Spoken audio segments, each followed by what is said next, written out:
Neighbors and passers-by converged on Chidi's compound within minutes, drawn by Ngozi's desperate screams. They crowded through the gate, voices overlapping in confusion and growing outrage. Several men rushed inside to verify her claims. What they discovered in that kitchen would haunt their nightmares forever. In a large pot on the industrial stove, pieces of meat floated in dark brown sauce that smelled simultaneously delicious and putrid. On the counter, the chopped flesh bore unmistakable human characteristics. In a corner, they found a locked freezer. When forced open, it revealed packages of frozen meat labeled with dates and initials. Human meat. Months' worth. That evening, the entire population of Akperi gathered outside Chidi's mansion. The truth was finally exposed. The missing youths, the strange sounds, the late-night work, the suspicious wealth. Everything suddenly made horrifying sense. Before police could arrive, the crowd seized Chidi. They dragged him from his mansion, his expensive clothes torn, his face bleeding. He didn't fight. He didn't beg. He just repeated, "I didn't want this. I didn't want this." They forced him to sit on the ground directly in front of his Suya stand, the same spot where he had served them with smiles and deadly deception. Hundreds of faces surrounded him, eyes burning with betrayal and rage. "Tell us the truth," someone shouted. "Where are children day?" another voice cried. Chidi looked around at faces he recognized, customers who had praised him, friends who had trusted him. Now they stared at him like he was a demon. For a long moment he said nothing. Then his voice emerged, low and broken. "I wasn't always like this. I was good once." The crowd murmured angrily, but some gestured for silence. They needed to understand. "I lived in Port Harcourt for 7 years. Life crushed me. I slept under bridges, in abandoned buildings. I couldn't afford one meal daily. Shame was my only friend."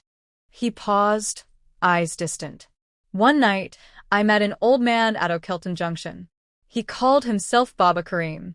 He said he could make me rich if I had the courage to do what others feared. He gave me a small black bottle, a secret recipe. But there was a condition." His voice dropped to a whisper. "Once the liquid finished, I had to renew it by mixing it with fresh blood from someone between 18 and 25 years old." Gasps erupted. People shouted in horror. But Chidi continued, shaking.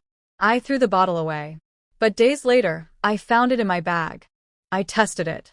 I grilled meat and added 1 drop. When I tasted it, I felt fire on my tongue, but not painful fire. Perfection. The next day, I sold everything within an hour. People begged for more. That's how it started." Tears streamed down his face now. 3 months later, the sauce depleted. Baba Kareem appeared in my dream, not as an old man, but as something dark and ancient. He said I must get a victim, extract their blood, mix it into the sauce. I woke up screaming. I told myself I couldn't kill anyone. His voice broke completely.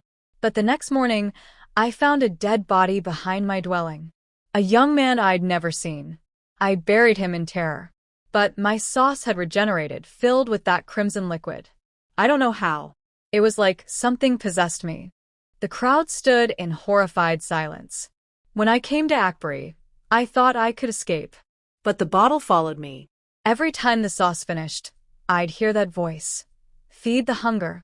When I refused, the next morning, a body would appear. I didn't kill them personally, but they died because of what I'd become. An old man stepped forward, trembling. My grandson Tund. He had dreams. He was getting married next year. Chidi looked up, face wet with tears. I wanted to stop, Papa. But the taste, the money, the life, it was too sweet to abandon. I kept saying, just one more time. But that time never came. I was always hungry for more. Before anyone could respond, Chidi's body suddenly convulsed violently. He collapsed, screaming in a voice that no longer sounded human. His eyes rolled back. Foam formed at his mouth. People stumbled backward in terror. He screamed again, his voice layered with something otherworldly. "He's coming. Baba Kareem is coming to collect. I belong to him now." The night air grew impossibly cold. The breeze stopped. A shadow passed through the crowd, not physical, but a presence that made everyone's skin crawl. And that smell, Chidi's distinctive Suya aroma, filled the air again, thick and wrong. Chidi's body went rigid. Then he jerked upright and bolted, shoving through the men restraining him with supernatural strength. He ran barefoot down the street, screaming and laughing simultaneously, a sound of complete madness. He ran toward the main expressway. Then, in the sudden glare of headlights and the screech of brakes, a Sienna bus struck him with devastating force. His body flew and landed motionless on the asphalt. For a long moment, only the hissing engine and the faint smell of grilled meat filled the air. Villagers gathered around his broken body. His blood spread across the road, thick and dark. And in the most disturbing detail witnesses would never forget, the air smelled exactly like his Suya. That same irresistible, now forever corrupted aroma. Police arrived and went to investigate the mansion. Inside, they found a hidden underground room. Professional butchering knives, blood-stained aprons, bottles of the crimson liquid, and in one corner a leather notebook. A detailed list, names, dates, ages. Most matched Akperi's missing youths. Beside each name, Chidi had written, "Used for renewal." The entire town had been eating their own children. The elders ordered the mansion demolished. But the night before demolition, it caught fire spontaneously. Some said it was natural. Others believed the victims' spirits returned for justice. By dawn, nothing remained but ash. Life returned to Akperi, but the town was forever changed. Nobody wanted to sell Suya anymore. People couldn't eat grilled meat without remembering. Ngozi moved away. They said she now lived in Enugu, quiet and withdrawn. Some claimed they saw her by rivers at dusk, whispering to herself. Others said she still heard Chidi's voice calling her name. The community built a memorial for the missing youths. Every year, they light candles and pray. The elders always end with the same warning. Not all success is clean.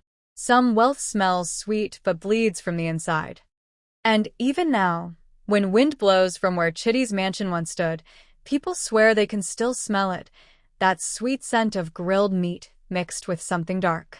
Because greed always leaves a taste that never fades. The mansion burned that night. Some say the victims took revenge. What do you think happened? Follow our YouTube channel for more African horror stories. Watch part 1 and 2 on my page. Drop face screaming in fear if this gave you chills. Tag someone who needs to hear this.